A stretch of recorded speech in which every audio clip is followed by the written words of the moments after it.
Bienvenue dans notre discussion. Aujourd'hui, on se penche sur une expérience assez fascinante. Une intelligence artificielle, ChatGPT, a eu pour mission de construire une équipe de football pour Arsenal avec un seul but, mais un but immense, remporter la Ligue des Champions. Un trophée que, rappelons-le, le club n'a jamais gagné. Oui, et la consigne était simple, carte blanche. Budget illimité, le droit de piocher n'importe quel joueur au monde, et même la possibilité de faire revenir une icône du passé.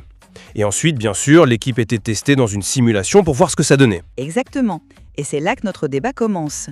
Est-ce que cette expérience, au fond, démontre le potentiel de l'IA dans la gestion sportive? Est-ce qu'elle révèle une forme de stratégie cohérente? Ou est-ce que, au contraire, ça ne fait que souligner ses limites en montrant un processus rempli d'erreurs logiques où la victoire finale est juste due à une accumulation un peu absurde de talents? La question est parfaitement posée. Alors, pour ma part, je soutiendrai que oui, le succès final de l'équipe est une forme de validation. L'IA a su construire un effectif cohérent, équilibré et à la fin victorieux. Pour moi, c'est une démonstration de potentiel qui est assez significative. Et de mon côté, je défendrai l'idée que cette expérience est surtout un miroir des failles actuelles de l'IA. Que la victoire, en fait, c'est un peu un écran de fumée qui cache un manque flagrant d'intelligence tactique, de contexte et, pour tout dire, de simple logique. Alors allons-y. Pour moi, le point de départ, l'argument de base, c'est le résultat. On ne peut pas l'ignorer. L'équipe construite par l'IA a gagné la Ligue des Champions. C'est la mesure ultime du succès. Le but a été atteint. Mais ce qui est vraiment intéressant, c'est que ce n'était pas juste une compilation des joueurs les mieux notés comme dans un jeu vidéo. Non, il y a eu une réflexion stratégique derrière. Prenez le gardien, par exemple, Alisson. L'IA a justifié ce choix en mentionnant spécifiquement son expérience en Première Ligue et le fait qu'il a déjà remporté ce trophée. Ça, ce sont des critères nuancés qui vont au-delà des stats brutes. On retrouve un peu la même chose au milieu de terrain, le fait d'associer la créativité et le dynamisme offensif de Jamal Musiala avec la solidité, la discipline de Declan Rice. Ce n'est pas anodin. C'est la recherche d'un équilibre, d'une vraie complémentarité. Et puis, il y a le choix de Thierry Henry. La légende d'Arsenal, l'icône. Ce n'est pas juste un choix pour faire plaisir aux fans, quoi.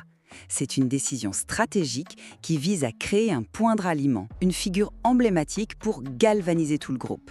Pour moi, l'expérience montre clairement que l'IA peut analyser des données complexes et former une équipe qui est à la fois performante et cohérente, en allant bien plus loin que les simples préférences humaines. Je vois l'argument, mais je le trouve, pour être honnête, très optimiste. Pour moi, cette victoire, elle était non seulement prévisible, mais presque inévitable, et elle ne prouve absolument rien sur l'intelligence réelle de l'IA. Je veux dire, quand vous alignez sur le même terrain Kylian Mbappé, Mohamed Salah et Vinicius Junior en attaque avec Erling Haaland et Robert Lewandowski qui attendent sagement sur le banc, peu importe qui est le coach. C'est une victoire par brute force, tout simplement.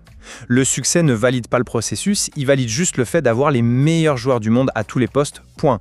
Et c'est justement le processus, lui, qui est profondément problématique. Il est jalonné d'erreurs logiques, qui révèlent une absence totale, mais vraiment totale, de compréhension du contexte. L'IA a dû être corrigée par un humain à plusieurs reprises. Par exemple, elle a essayé de sélectionner Vinicius Junior à la fois comme titulaire et comme remplaçant. Puis, quelques instants plus tard, elle a refait exactement la même erreur avec Kylian Mbappé. Ce n'est pas un petit bug ça, c'est une faille de logique fondamentale. Plus grave encore, l'omission de départ de Virgil van Dijk, qui est probablement le meilleur défenseur central du monde à ce moment-là. Il n'a été ajouté sur le banc qu'après que l'opérateur humain ait insisté. Et pour finir, la prédiction de l'IA pour le score de la finale était je cite, « palpitant 3-2 ». Le résultat réel, 1-0, très pragmatique. Ça montre bien sa déconnexion complète avec la réalité du terrain. Non, cette expérience prouve que l'IA est un excellent compilateur de données, mais qu'il lui manque le bon sens et la logique d'un vrai manager. Vous vous concentrez beaucoup sur les erreurs techniques, mais je pense que ça nous fait passer à côté des signes d'une stratégie plus profonde. Le choix d'Andrew Robertson comme arrière-gauche, par exemple, est très parlant. L'IA a explicitement justifié ce choix en évoquant sa régularité. Elle l'a préféré à des joueurs peut-être plus spectaculaires comme Alphonso Davies ou Théo Hernandez. Choisir la fiabilité sur le long terme plutôt que l'explosivité ponctuelle, ça c'est une décision de manager. C'est une vraie marque de stratégie. On voit la même chose en défense centrale. Ruben Dias est choisi pour son leadership et Marquinhos pour sa polyvalence. Ce ne sont pas des statistiques, ça. Ce sont des qualités humaines, des dynamiques de groupe. L'IA semble comprendre qu'une équipe est bien plus que la somme de ses parties. Attendez, là je ne vous suis plus du tout.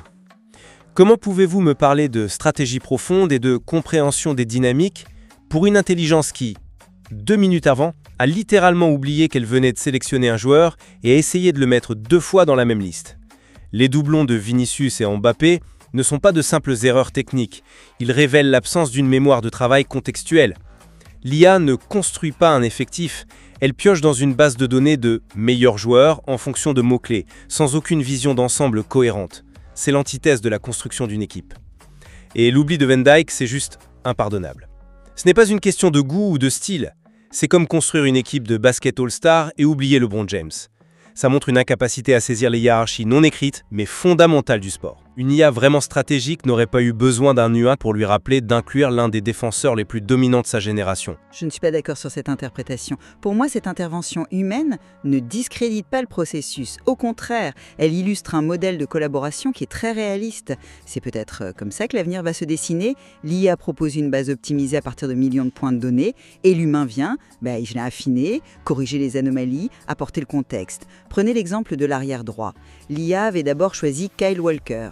L'opérateur humain alors émis une réserve, non pas sur sa qualité, mais sur le fait que sa vitesse dans le jeu vidéo n'était pas aussi élevée que dans la réalité. Qu'a fait l'IA? Elle s'est adaptée. Instantanément, elle a proposé Achraf Hakimi en justifiant ce nouveau choix par sa vitesse fulgurante. Ce n'est pas un signe de faiblesse, c'est une preuve d'adaptabilité qui est remarquable. L'architecture de l'équipe, l'équilibre des profils, la stratégie de fond, tout ça reste la création de l'IA. L'humain a juste agi comme un correcteur d'épreuves, pas comme l'auteur du livre. Mais c'est là où on est en désaccord fondamental. Ce que vous appelez collaboration, moi j'appelle ça de la supervision essentielle, voire de la béquille. L'IA, si on l'avait laissée toute seule, aurait produit une équipe avec des doublons et des omissions absolument criantes. L'humain n'a pas été un simple correcteur. Il a été un filet de sécurité qui a empêché le projet de s'effondrer sous le poids de ses propres erreurs logiques. Sans l'humain pour dire « non, tu as déjà ce joueur » ou « attends, tu as oublié le meilleur défenseur du monde », le résultat final aurait été inutilisable. L'équipe que vous défendez n'est pas le produit pur de l'IA, c'est le produit d'une IA lourdement éditée et corrigée par une intelligence humaine. Ça mine complètement l'idée que l'IA a fait preuve d'une grande stratégie autonome. C'est comme si un architecte présentait une maquette pleine d'erreurs de calcul, que son assistant les corrigeait toutes, et qu'ensuite l'architecte disait « voyez, ma vision était parfaite ». Non, la vision était défaillante et elle a nécessité une intervention extérieure pour devenir viable. Bon, admettons même que le processus ait nécessité des ajustements. Il faut bien un moment regarder le résultat final. C'est la seule mesure objective du succès. Et le parcours en Ligue des Champions, ça n'a pas été une promenade de santé. L'équipe a dû faire face à l'adversité. En quart de finale, elle perd le match aller 1-0 à domicile contre l'Inter Milan. C'est une situation de très très haute pression. Le genre de scénario où beaucoup d'équipes s'effondrent. Et pourtant, en match retour, ils sont allés s'imposer 4-2 à l'extérieur. Ça témoigne d'une force mentale, d'une résilience qui vient de la composition de l'équipe, de la présence de leaders comme Diaz et d'une icône comme Henry pour inspirer le groupe.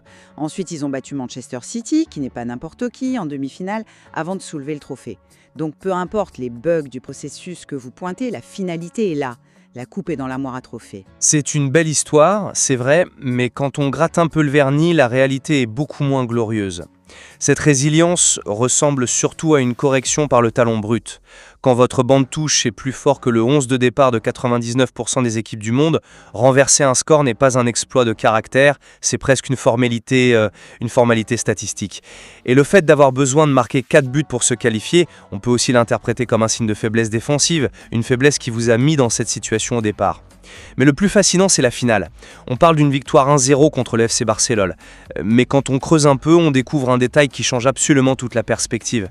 Le rapport nous dit que Barcelone a joué cette finale sans 3 de ses joueurs clés, Robert Lewandowski, Jules Koundé et Pedri. Et pourquoi était-il absent? Par hasard? Blessure? Non. Il y a un match à la loyale, elle a gagné une partie d'échecs en retirant la reine de l'adversaire avant même le début du jeu. Ce n'est pas qu'elle a construit son équipe, c'est qu'elle a stratégiquement démantelé son futur adversaire. C'est efficace, certes, mais c'est une victoire trompeuse. Et pour le côté romantique, le buteur en finale, ce n'est pas la légende Thierry Henry qui boucle la boucle. C'est Mohamed Salah. La victoire est là, oui, mais le prétendu génie de l'IA, il est bien loin d'être évident. Je reconnais que le contexte de la finale est un point intéressant. Mais on pourrait aussi y voir une forme de stratégie ultime, une exploitation parfaite des règles du jeu. Mais pour revenir au bilan global, je maintiens mon point. Malgré les imperfections techniques du processus, la mission est accomplie, et de manière spectaculaire. L'IA a conçu une équipe qui a remporté le trophée le plus difficile, le plus convoité d'Europe. Elle a prouvé sa capacité à assembler un effectif qui n'est pas juste une liste de noms, mais un mélange cohérent de superstars, de joueurs fiables et équilibrés, et même cette touche de romantisme avec le retour d'une légende. Le résultat, lui, est indiscutable.